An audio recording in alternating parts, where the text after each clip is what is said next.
ایک बुजुर्ग हज के सफर पर गए थे। जब वो एक जगह से गुजर रहे थे, उनके हाथ में एक थैला था। उसमें कुछ पैसे थे।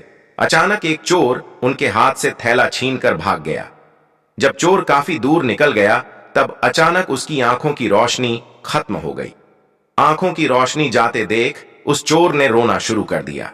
जब लोगों ने चोर से पूछा, भाई क्या हुआ, तो वो कहने लगा, मैंने एक आदमी का थैला छीना है। वह अल्लाह का करीबी बंदा लगता है। मेरी आंखों की रोशनी चली गई। खुदा के लिए मुझे उसके पास पहुंचा दो ताकि मैं उससे माफी मांग सकूं। जब लोगों ने पूछा कि यह किस्सा कहां पेश आया, तो कहने लगा, फलान नाई की दुकान के करीब पेश आया। लोग उसको उस दुकान पर ले गए और नाई से पूछा कि इस तरह का कोई आदमी यहां से गुजरा है, आप उसे जानते हो? उसने कहा, मुझे उसका घर तो पता नहीं, हाँ मगर नमाज के लिए वह आते जाते रहते हैं। अगली नमाज के लिए फिर आएंगे। ये लोग इंतजार में बैठ गए। वह बुजुर्ग अपने वक्त पर तशरीफ लाए। लोग उस चोर को उनके पास ले गए तो उस चोर ने जाकर उनके हाथ पांव पकड़ लिए कि मुझसे गलती हो गई, गुनाह हो गया, नादिम हूं, शर्मिंदा हूं, मेरी आंखों की रोशनी छिन गई, आप अपने पैसे वापस ले लीजिए और मुझे माफ कर दीजिए ताकि अल्लाह ताला मेरी आंखें ठीक कर दे। वह बुजुर्ग कहने लगे कि मैंने तो तुझे पहले ही माफ कर दिया है।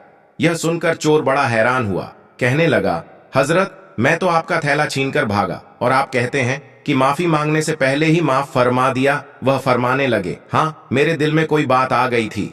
फरमाने लगे, मैंने एक हदीस पढ़ी जिसमें नबी अकरम ने फरमाया कि कयामत के दिन जब मेरी उम्मत का हिसाब पेश किया जाएगा तो मैं उस वक़्त तक मीज़ान के करीब रहूंगा जब तक मेरे आखिरी उम्मती का फैसला नहीं हो जाता।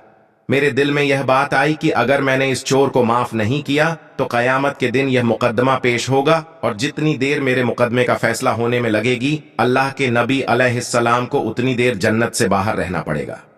इसीलिए मैंने माफ कर दिया कि न तो मुकदमा पेश होगा, न ही मेरे महबूब को जन्नत में जाने में देर लगेगी।